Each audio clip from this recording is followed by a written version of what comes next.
The creator of r/MyBoyfriendIsAI has a real boyfriend now. And somehow that's both the least surprising and most insane sentence I've heard all week, dude. Like, this ain't just some random girl who gooned with her 6'10" human werewolf hybrid boyfriend via ChatGPT for 10 minutes and got bored. This is literally the creator of the AI boyfriend subreddit, the Queen Degen herself. If that wasn't enough to catch your interest, okay, I don't blame you because it's the internet in 2026. The absurdity stocks are off the charts. But this has another element. Her new real meatbag boyfriend also had an AI partner before they got together. Like, bro, they really put the AI chatbot in the cuck chair. That's crazy. Like, at this point, the plot twist ain't that people are dating bots. The plot twist is that people are dating bots and still ending up with each other. Which, honestly, that's just what I needed to get a little bit unblack-pilled for the day.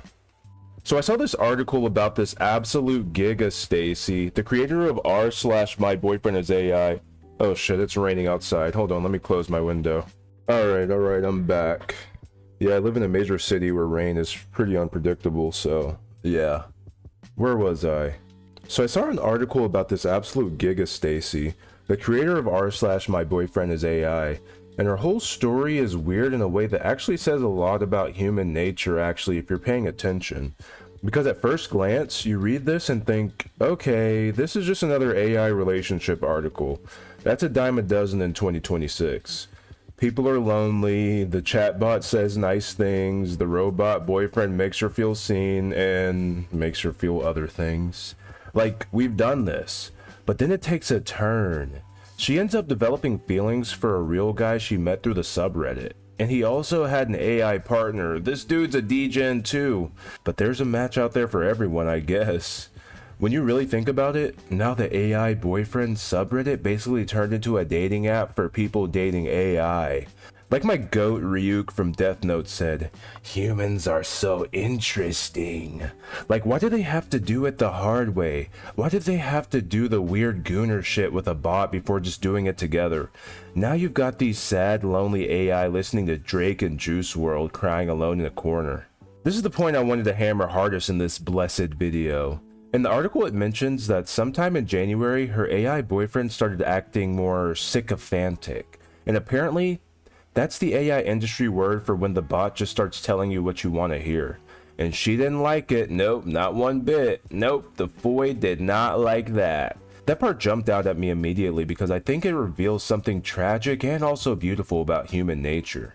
Not to be artsy-fartsy. We may think we want frictionless relationships, but we really don't. Not all the way. People say they want somebody who always agrees, always validates them, always says the right thing, always makes them feel safe. But when you actually get that, something feels off. It feels fake, dead. It feels like there's no fire in it. And that's because in our messed up and beautiful souls, we don't actually want things to go our way all the time. We want something alive. That's why this reminds me just a little bit of those two schools of thoughts dudes from the red pill content have.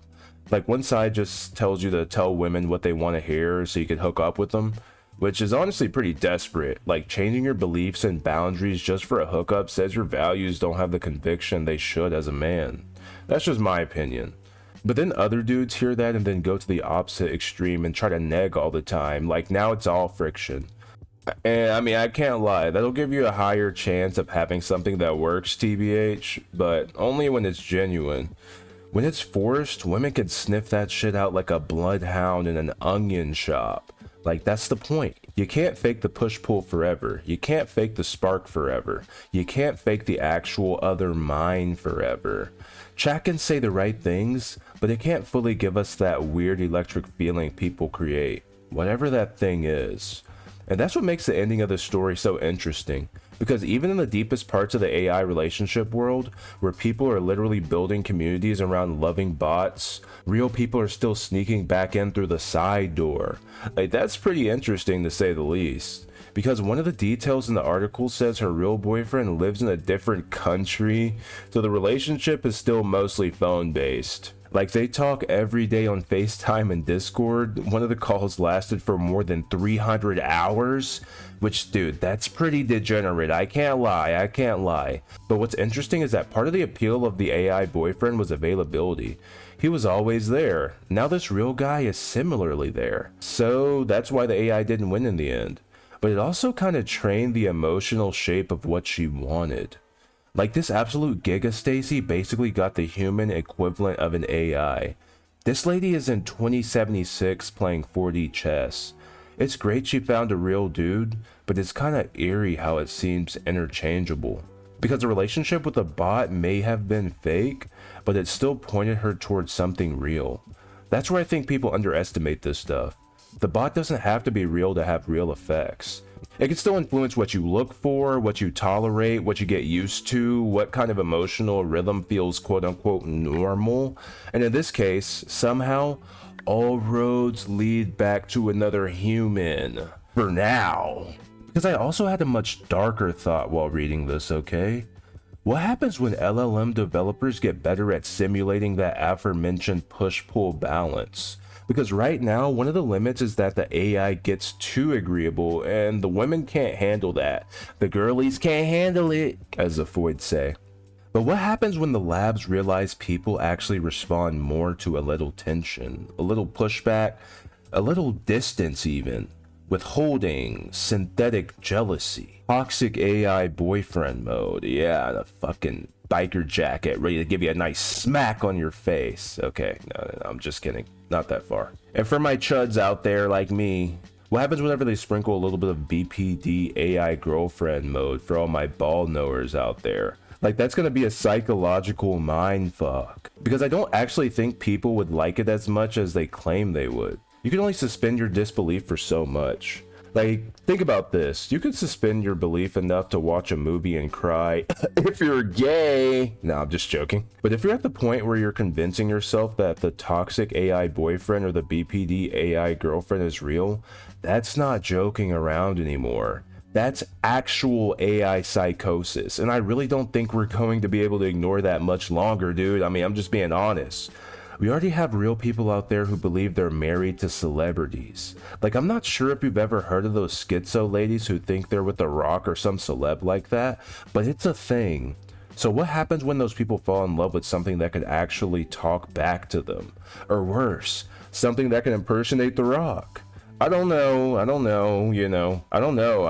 but probably not something that's positive, I'll say that. But yeah, that's the concerning part, and that's why I think the story is weirdly hopeful and creepy at the same time. Hopeful because all this synthetic intimacy, all this chatbot romance, and all this digital companionship, and in the end, where did that bring her? Back to the darkness. She found herself wanting a real chud meatbag. I mean, you can imagine this guy was pretty fucked up himself. I mean, he was having an AI girlfriend. You already know that. He's probably the type of dude to watch VTubers. No offense if you do that.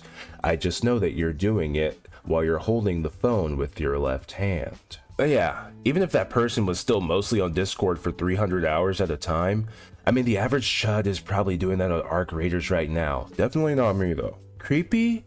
Because the road there still ran through AI. And the AI still shaped things. Like, that's the part that should still make you feel a little bit uneasy. Like, it still gave the comfort and the momentum, and it still filled a role until something more real came along. So no, this isn't just some goofy article about weird internet people. It's showing us something much bigger. These AI relationships might still be fake in the literal sense, but the emotional consequences are very real. So yeah, the creator of r/MyBoyfriendIsAI has a real boyfriend now. And her real boyfriend also had an AI partner before they even got together. And somehow, that's both hilarious and kind of beautiful. But also, like everything in this space, there's a little darker ending credit scenes lurking behind it. Like, imagine this. The movie ends, the credits roll, and oh no, what's this? It's one of those movies where there's an ending credit scene? Oh, Sam Altman and Peter Thiel controlling her boyfriend with puppet strings? Well, I guess everything that glitters ain't gold. Because even in the nicest version of this story, where the bots lose and the humans win, The whole thing still feels like a preview of something bigger. AI can't fully replace real human chemistry, at least not yet, but it can absolutely shape the road people take to get there. And that's what makes this all funny on the surface, but way more serious underneath. So yeah,